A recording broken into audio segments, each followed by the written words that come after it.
A lot of this isn't going to make sense to you, and I'm sorry about that. I'm just going to start at the beginning, with the house.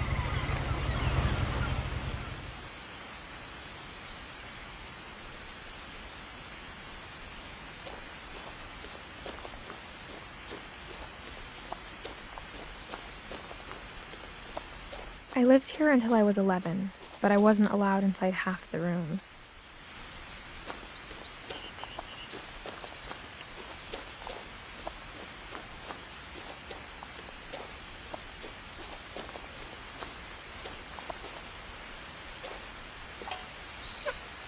Inside the mailbox were bills from 7 years ago, marked urgent, open immediately.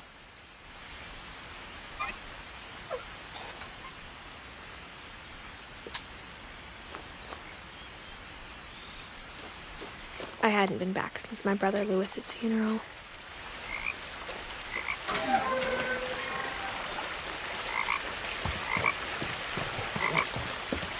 In her will, my mother left me a key, but didn't tell me what it unlocked. Maybe she thought I'd know, or she thought that the mystery would be enough to bring me back.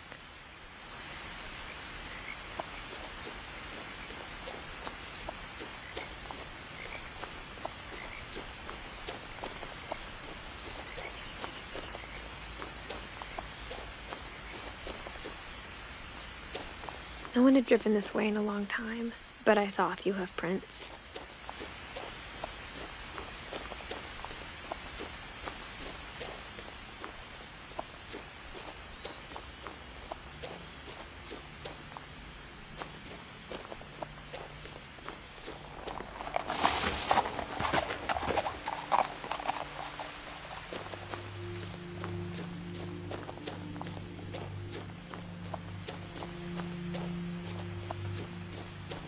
The truth is, even after I inherited the house, I never thought I'd come back to it. But now I had questions about my family that only the house knew the answers to.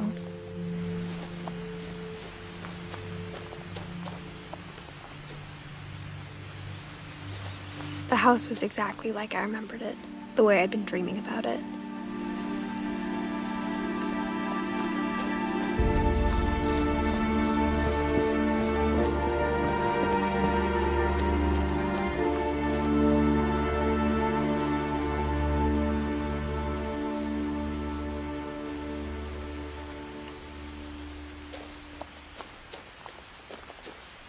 As a child, the house made me uncomfortable in a way I couldn't put into words.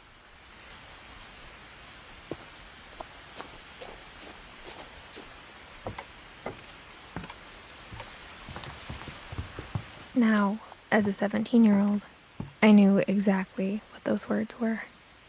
I was afraid of the house.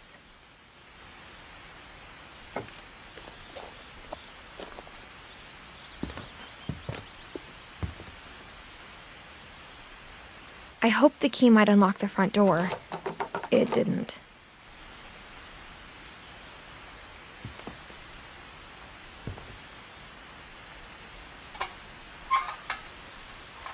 Looking in, I felt like the house itself had been waiting for me.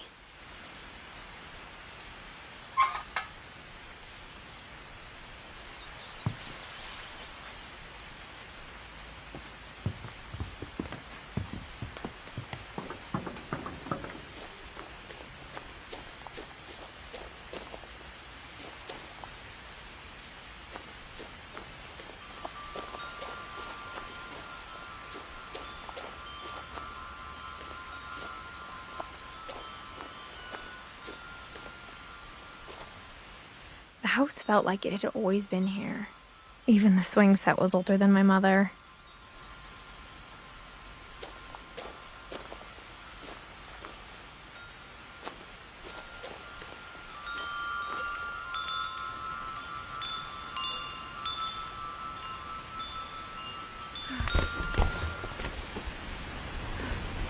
Crawling through the doggy door used to be a lot easier when I was 11.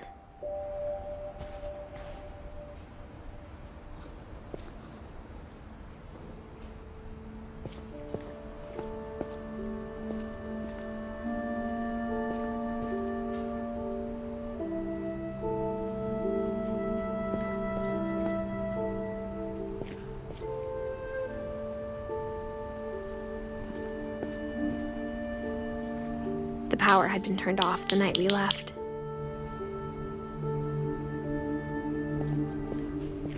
For the first time in years,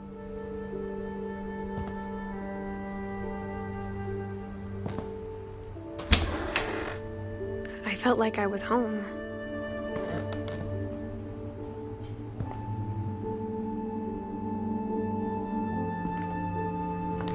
But instead of a family, there were just memories of one.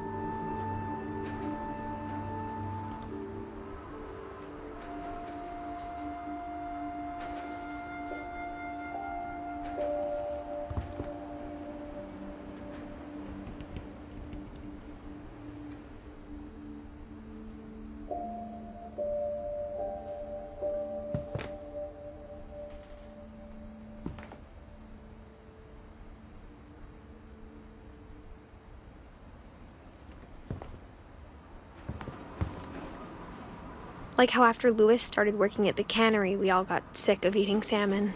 Except our cat, Molly.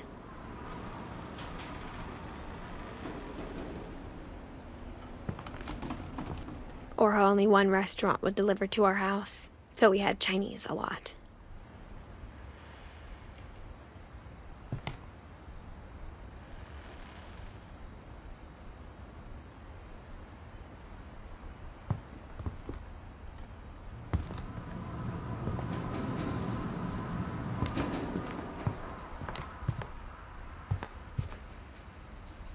The table was still a wreck from the night we left.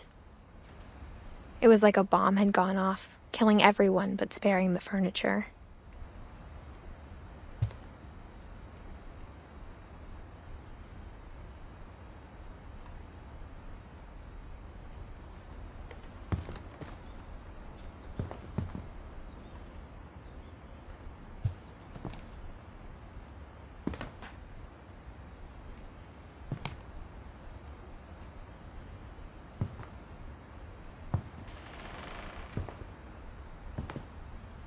My mom was the only one of us who could imagine Great-Grandma Edie living in a nursing home.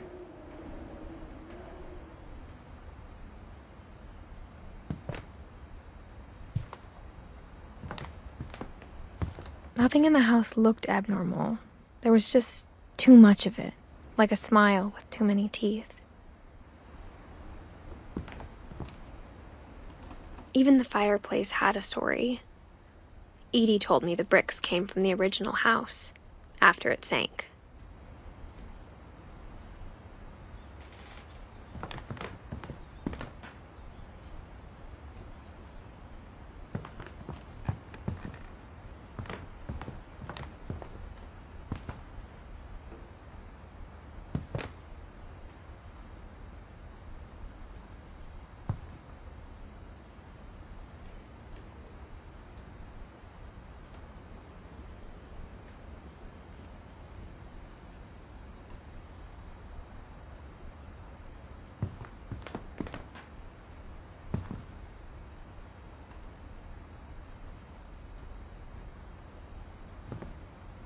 Mom always told me to stay out of the basement, so I wasn't too surprised when the key didn't fit.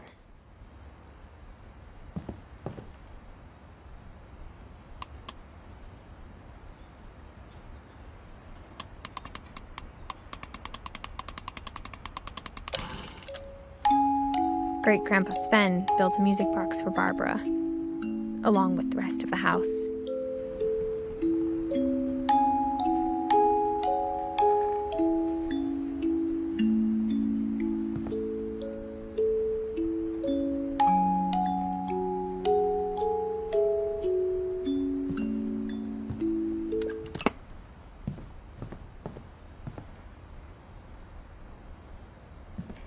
A lot of things got left behind in the whirlwind of that last night.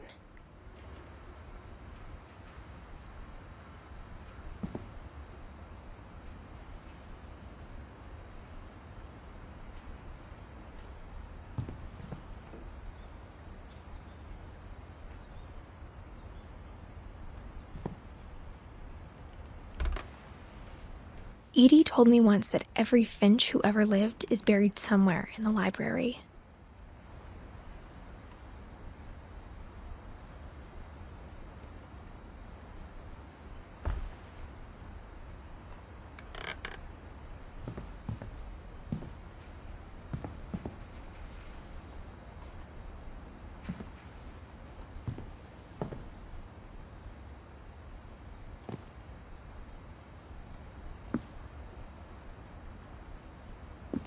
After Milton disappeared, Mom sealed up all the bedrooms. Then Edie retaliated and drilled peepholes.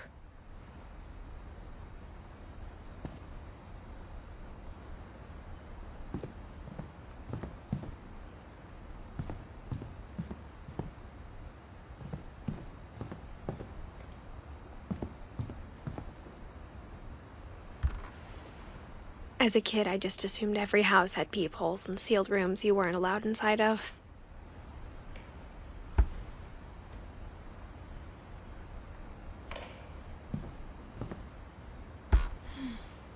My Grandpa Sam spent 7 years sharing a room with his dead brother, Calvin.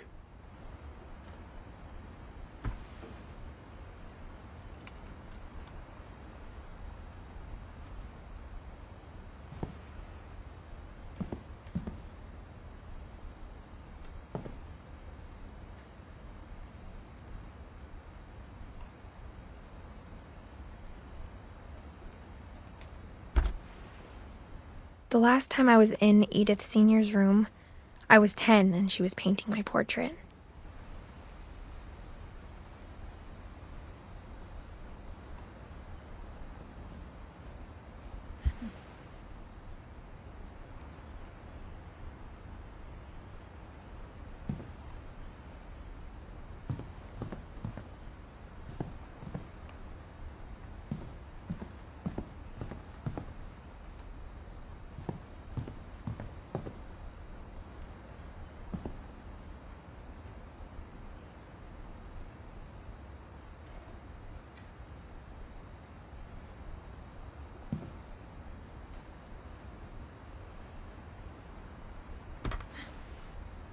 Molly always seemed like a girl I could imagine being friends with, if she hadn't died in 1947.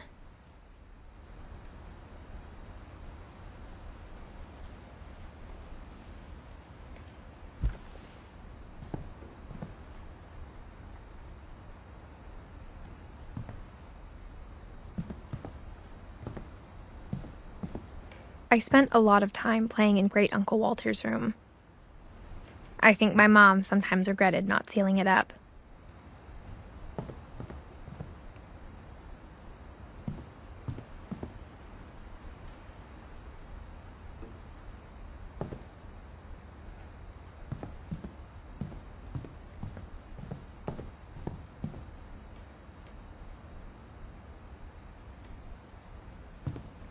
Lewis told me there were secret passages, but I never believed him.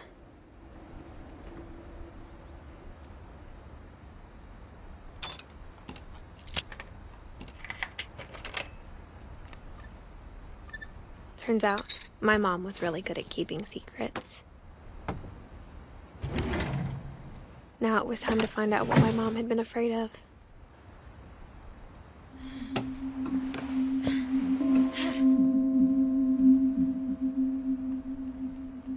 From the paintings on the wall, it was clear my brother Milton had been here before me.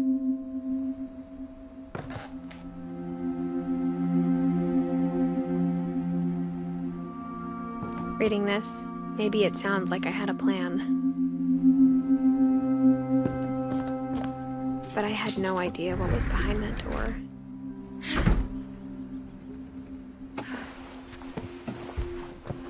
Just like I had no idea where all this was gonna lead.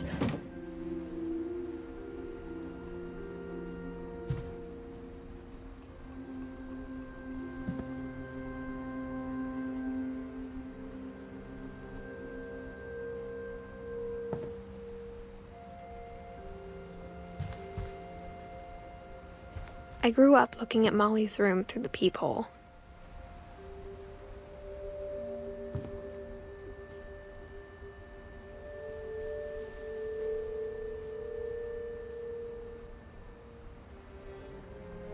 Being inside for the first time, I felt like I'd stepped behind a painting.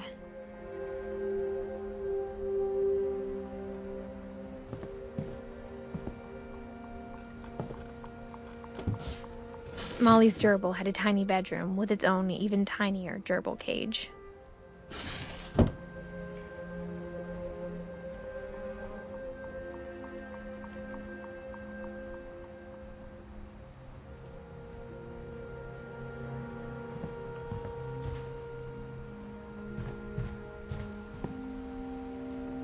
I got the sense Edie had spent a lot of time here before my mom sealed the doors.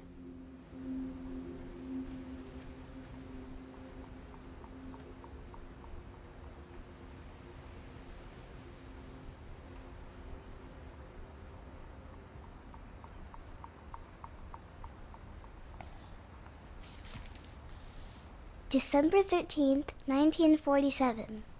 Dear Diary, I'll be gone soon, but I wanted to tell somebody about what's gonna happen. It started when Mom sent me to bed without dinner. I woke up and I was starving, so I looked around for something to eat.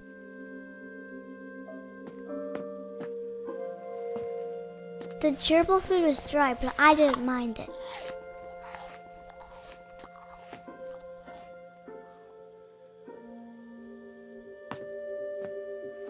My Halloween candy was all gone.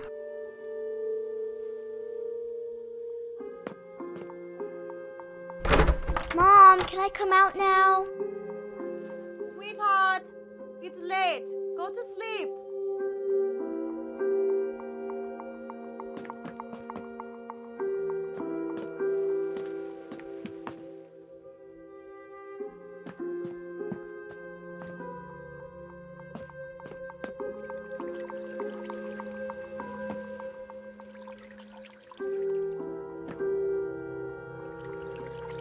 I thought about eating Christopher, but I held back.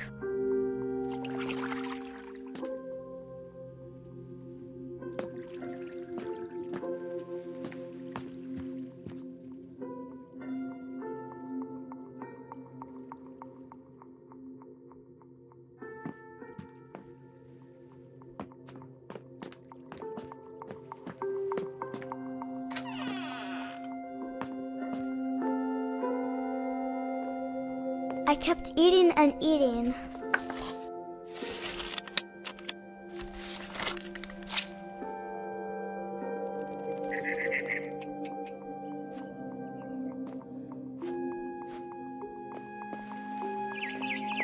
I ate a lot of things that night.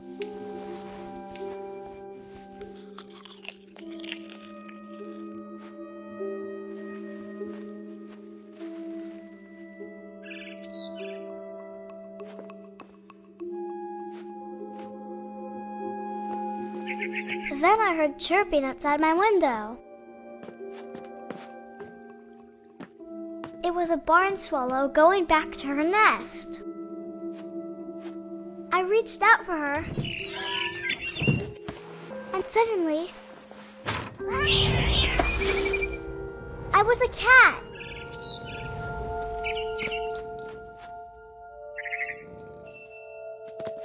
I tried to be quiet, but the bird was really scared.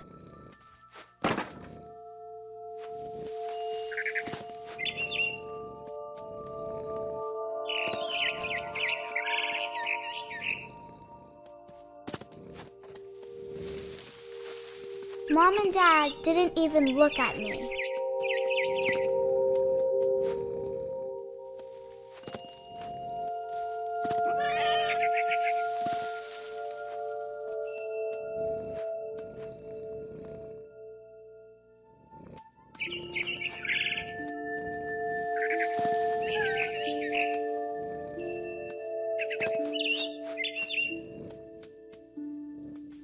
I jumped and I almost got her.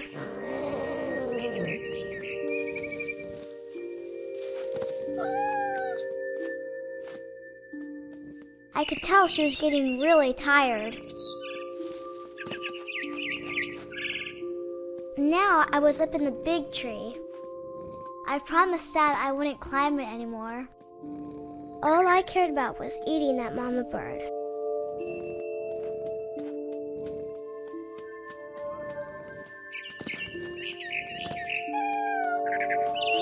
I gobbled her up. And suddenly, I was an owl. First, all I heard was the wind. Then I heard little teeth nibbling in the grass.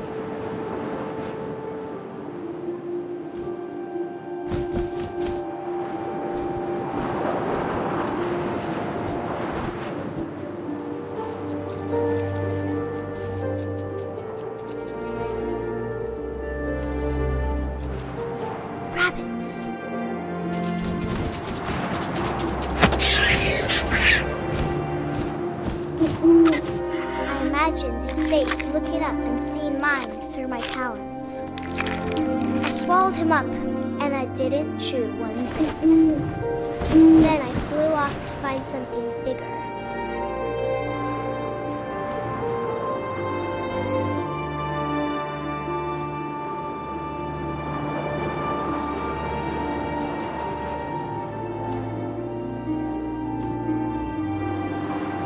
A mama rabbit.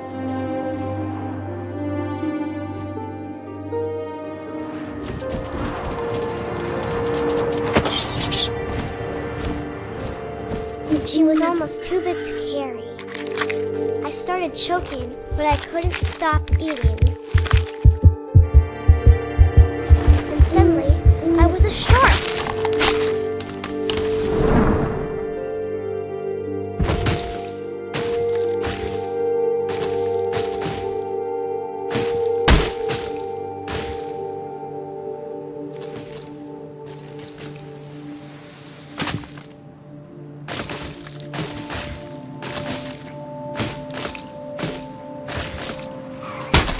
I rolled off a cliff and into the ocean.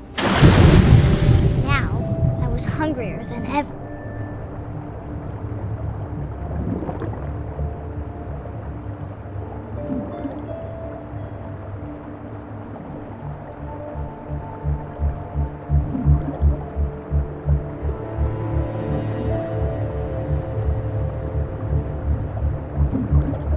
I wanted fat, juicy seals.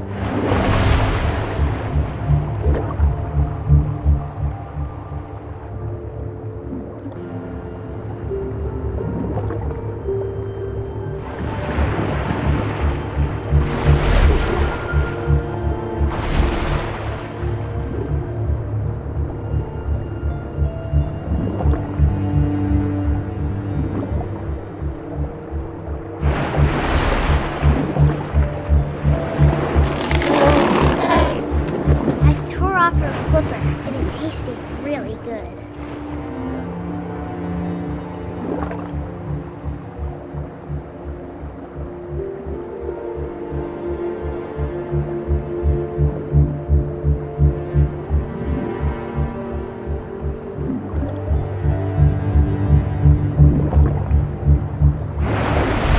I grabbed on tight, and I was so hungry, I jumped out of the water.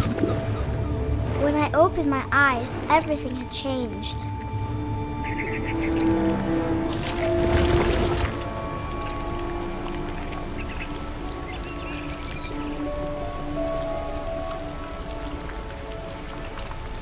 Now I was a monster, and I smelled people everywhere.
sailor? What shall we do with a drunken sailor? Put him in bed with the captain's daughter. Put him in bed with the captain's daughter. Put him in bed with the captain's daughter. What shall we do with a drunken sailor? What shall we do with a drunken sailor? What shall we do with a drunken sailor?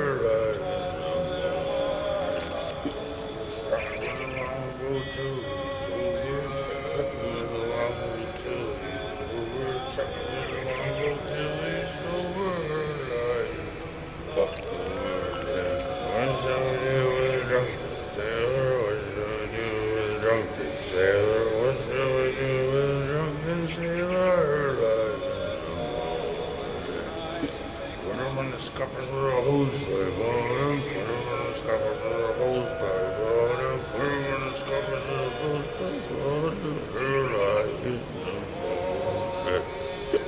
What shall we do with a drunken? What shall we do with a drunken sailor? What shall we do with a drunken sailor? She rises, heave-ho, she rises, heave-ho, she rises like no more.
Passenger, I was still hungry. And across the water, I smelled something new. Something I had to have, so I swam towards it.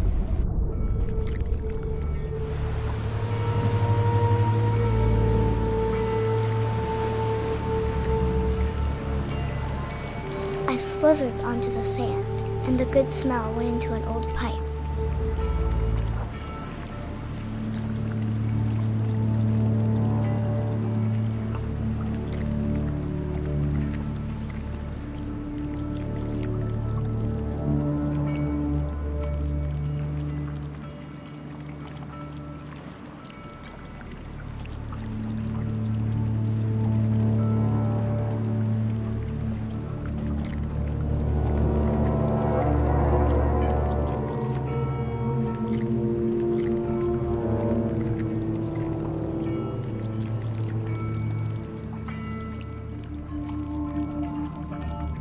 I got closer and closer.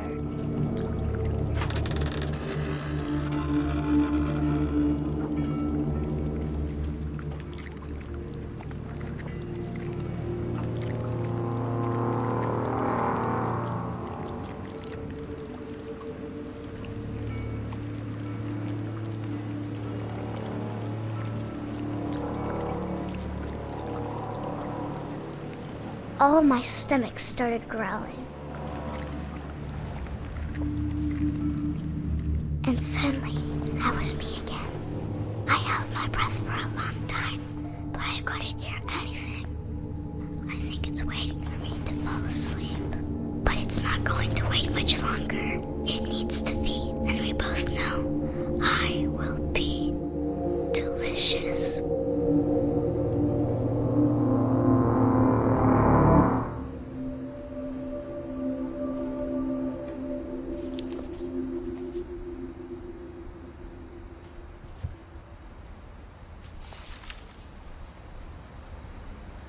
I'm not sure if I believed all of that. but I'm sure Edie would have.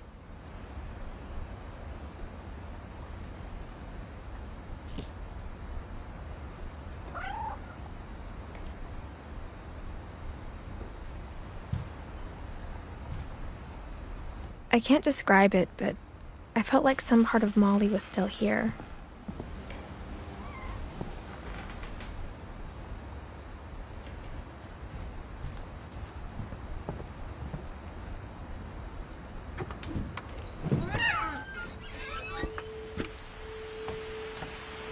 This will be obvious later, but my mom never told me any of these stories.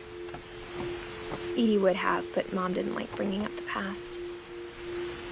Though, when we adopted a stray kitten, she was the one who named it Molly.